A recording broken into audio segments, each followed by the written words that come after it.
Hi to all of you. Prepare yourself for some major WNBA drama as we get started.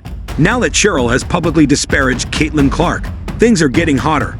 But before we spill all the beans, please make sure you really don't want to miss this exhilarating adventure. I assure you, the Atlanta Dream just achieved a remarkable accomplishment. They shattered the record for the most crowd at a Georgia WNBA game.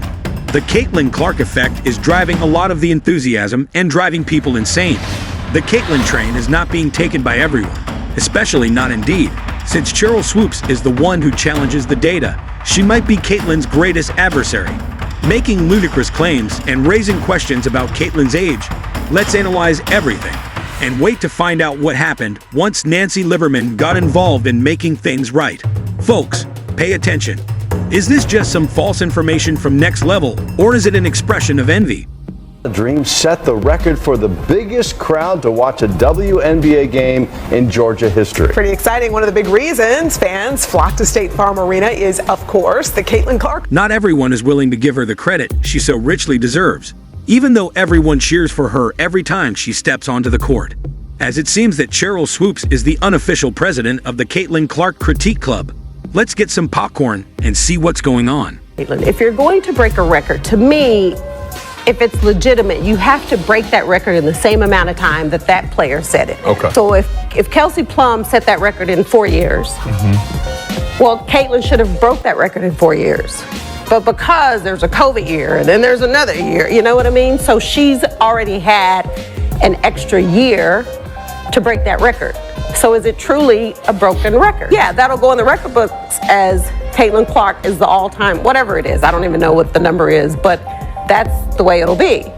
And I don't think it should be. Wait. She has more to say. Let's also talk about how much more experience that gives you over other players coming in, right? So people say, dang, like he or she's killing them. But you have a 25-year-old playing against a 20-year-old. Like, you should be killing them. Because you've been doing it a lot longer than they have. Clark right now probably takes about 40 shots a game. Here we go. Let us rectify the situation definitively. Initially, she attempted to accuse Coe and claimed that Caitlin played college basketball for 5 years. No, Caitlin broke the record in fewer games while playing 4 years, much like Kelsey Plum. Nice try, but then she claimed Caitlin plays with 40 shots every game. Caitlin didn't even come close to her career average of roughly 19 shots per game. Either she is making up outrageous stories out of jealousy, or her statements are entirely out of touch. Indeed, and as the icing on the cake, she added that even though Caitlin is 25, she is only 22 in sports. A notable age difference. Even glance at the data briefly or choose numbers at random.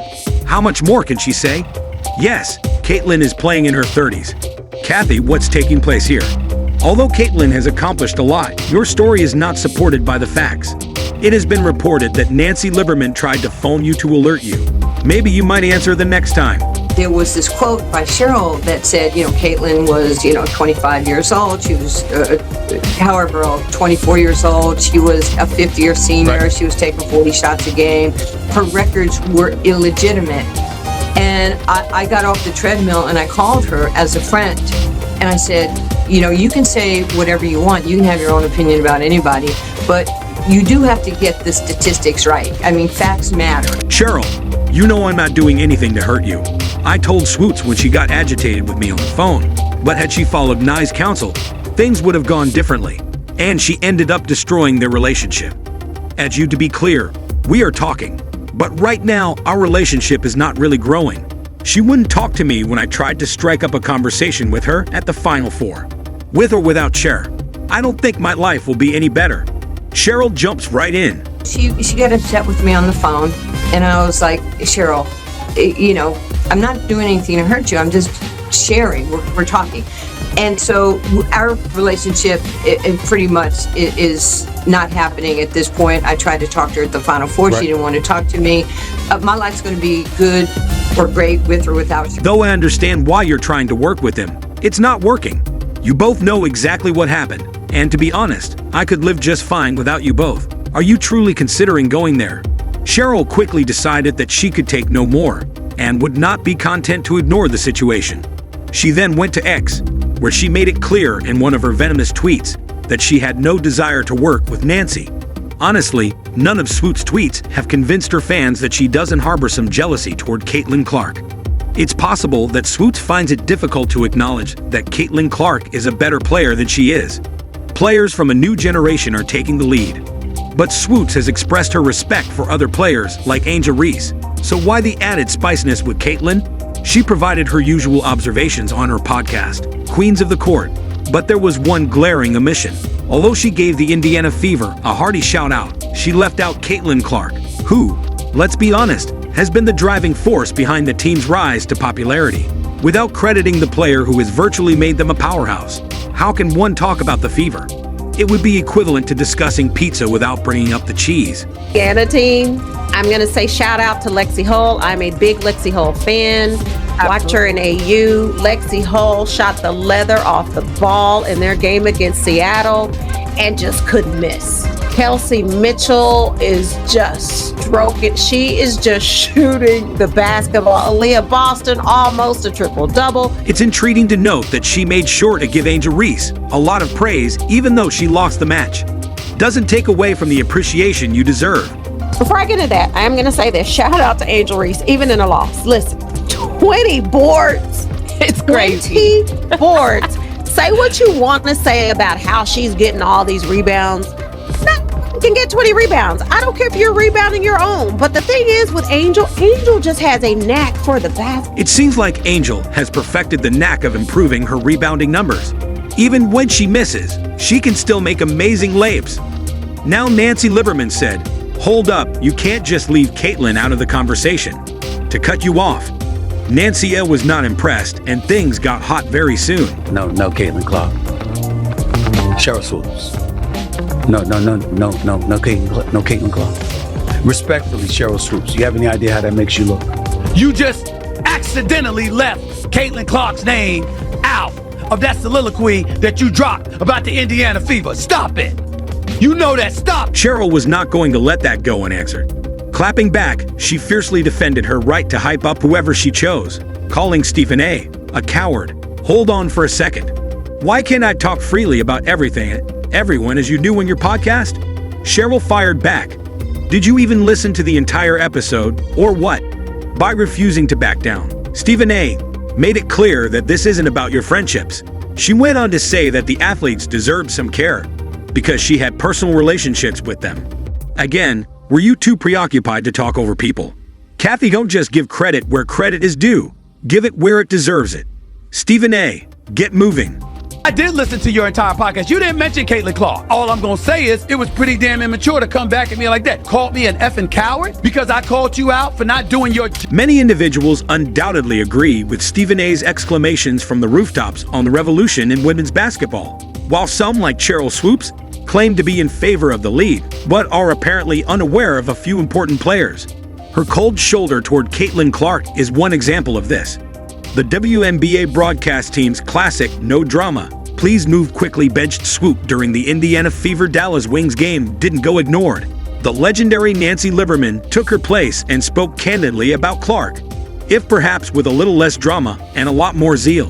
What Clark has done for the game is generational, and I just, as a baller to a baller, I just want to say thank you to you, Caitlin Clark. Absolutely. For just lifting our game up, you and so many great players. But what you're doing, you're going to make all these women multimillionaires one day, like Tiger did, like Michael Jordan did, and we shouldn't hate on her.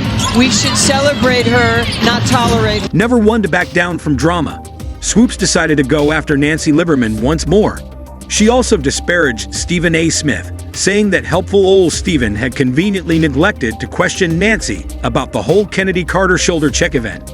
She apparently hopped on X this time because, allegedly, Twitter wasn't cool enough.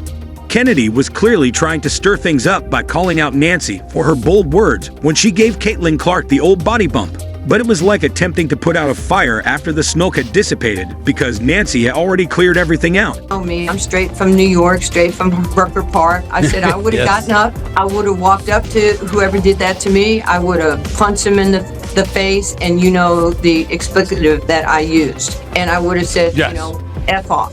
That is who I. When Swoops posted that one of Caitlin Clark's fans had allegedly called a fan threateningly, it went viral on social media. She accused Nancy Lieberman and Stephen A. Smith of starting a flurry to heighten the drama, and she even named them in the post.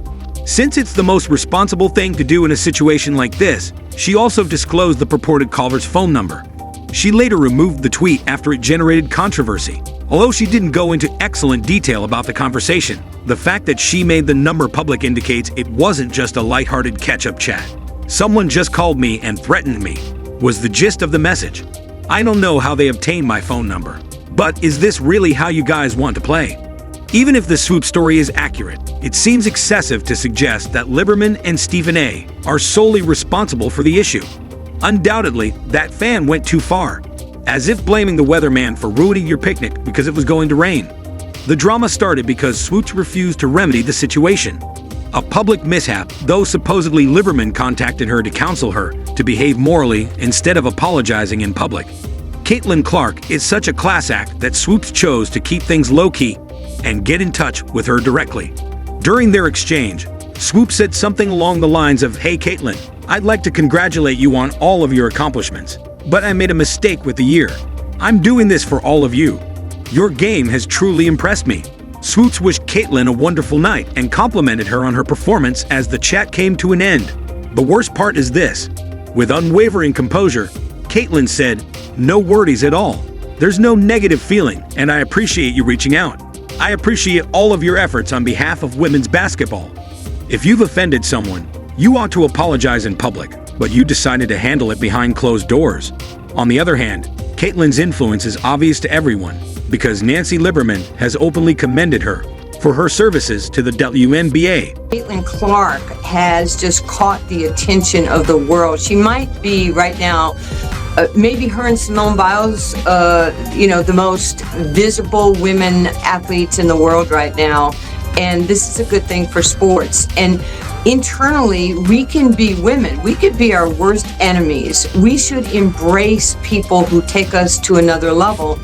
And she's done that, and it's proven from her collegiate days with TV, with jersey sales, with arenas being filled. Why wouldn't you want to ride that train to success? Because it will change your tax bracket. It is very important to honor a basketball legend like Nancy Lieberman, who was elected into the Hall of Fame in 1996 for her outstanding contributions to the game.